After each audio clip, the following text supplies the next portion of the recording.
Bab 2, akhirnya aku tahu namanya. Setelah hari itu, tidak ada yang benar-benar berubah. Hidup tetap berjalan seperti biasa. Pagi datang tanpa peringatan, malam pulang membawa lelah yang sama. Dan hari-hari berlalu, seolah tak pernah peduli pada apapun yang diam-diam tumbuh di dalam dadaku. Dunia tetap bergerak dengan caranya sendiri, sementara aku berjalan di antara keramaian dengan satu pikiran yang tak pernah benar-benar pergi. Namun di sela rutinitas yang terlihat biasa saja itu, ada satu hal kecil yang diam-diam menetap di kepalaku.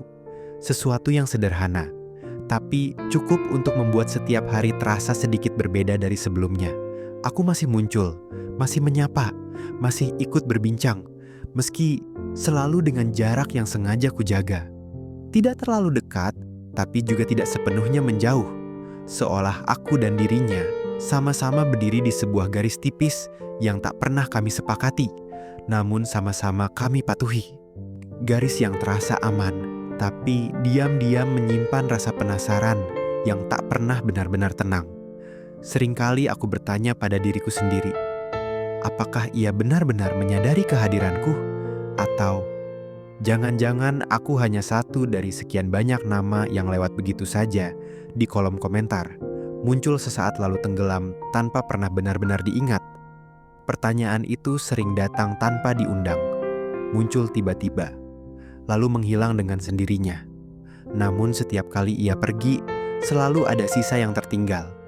Perasaan aneh yang sulit kujelaskan. Bukan sepenuhnya senang, tapi juga bukan sepenuhnya cemas. Seolah hatiku berdiri di persimpangan, belum ingin memilih, tapi juga tak ingin berpaling. Aku belum berani berharap, belum berani menganggap apapun sebagai pertanda.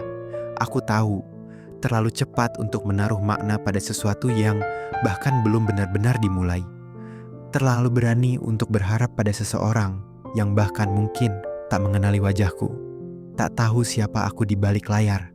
Namun anehnya, setiap interaksi singkat itu, sekecil apapun, selalu memberiku alasan untuk kembali, untuk menunggu lagi, untuk hadir lagi, meski hanya sebagai nama kecil di sudut layar.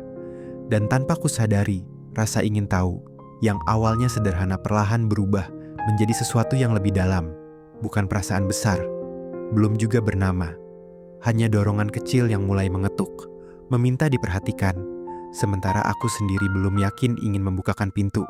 Aku belum siap melangkah jauh, namun aku juga tak ingin berhenti di tempat yang sama. Dan mungkin, di sanalah bab kedua ini benar-benar dimulai.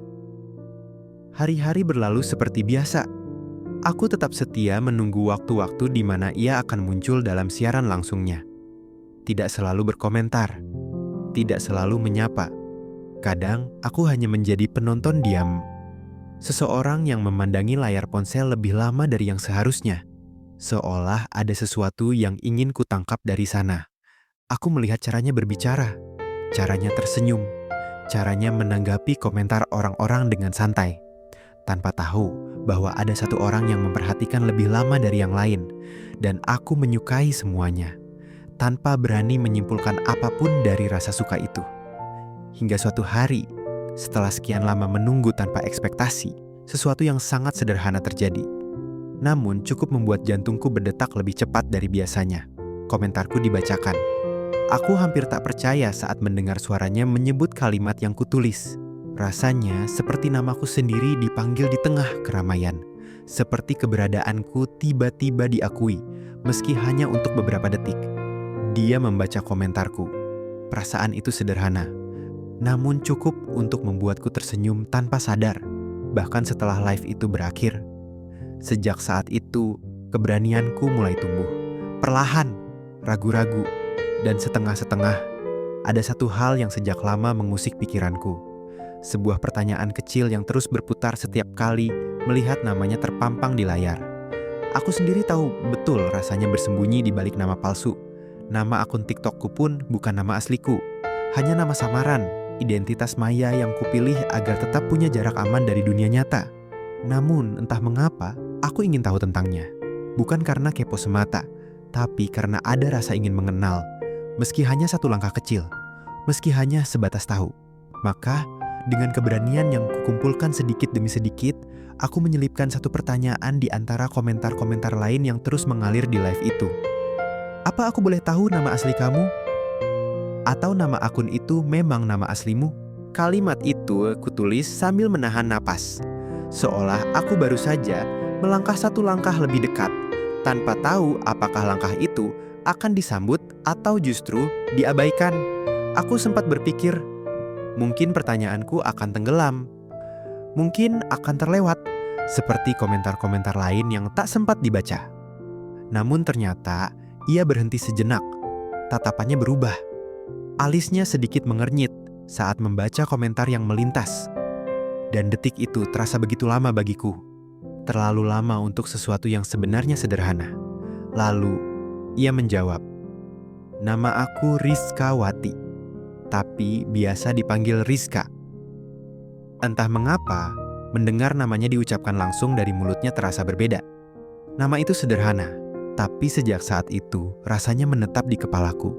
Bukan sebagai perasaan besar, melainkan sebagai potongan kecil yang membuat jarak di antara kami terasa sedikit menyempit. Rizka, bukan lagi sekadar nama akun, bukan lagi sosok di balik layar, hanya sebuah nama yang akhirnya ku ketahui. Aku tak tahu harus merasa apa saat itu. Bahagia tentu saja, tapi bahagia yang tenang, tidak meledak-ledak. Bahagia karena rasa penasaranku terjawab, bukan karena aku tiba-tiba ingin memiliki. Aku hanya berpikir, jadi ini namanya. Dan entah kenapa, itu sudah cukup. Hari-hari setelahnya terasa sedikit lebih ringan. Aku masih memandangi live-nya setiap kali ia muncul. Meski aku tak selalu aktif berkomentar, hanya melihatnya saja sudah cukup membuat hatiku hangat dengan cara yang sederhana. Kadang aku hanya menyapa, kadang aku hanya menuliskan satu kata, hanya namanya, dengan maksud sekadar memanggil dan berharap ia membaca komentarku, Rizka. Dan hanya dengan satu jawaban singkat darinya, iya, rasanya sudah cukup. Bukan karena jawabannya panjang atau istimewa, tapi karena ia membaca komentarku.